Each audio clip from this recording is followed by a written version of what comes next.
গত 16 বছর দেখেছি এই ব্যানার ধরার জন্য 6টা মানুষ খুঁজে পাওয়া যায় নাই।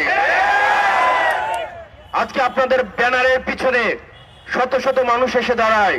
এই মানুষগুলো সেদিন গত 16টা বছর ছাত্রলীগের পিছনে এসে দাঁড়িয়েছে। এই 16 বছরের দিকে তাকান। আমরা ফেসিবাদের বিরুদ্ধে আপনাদের লড়াই এবং সংগ্রামকে আমরা সবসময় সম্মান জানাই।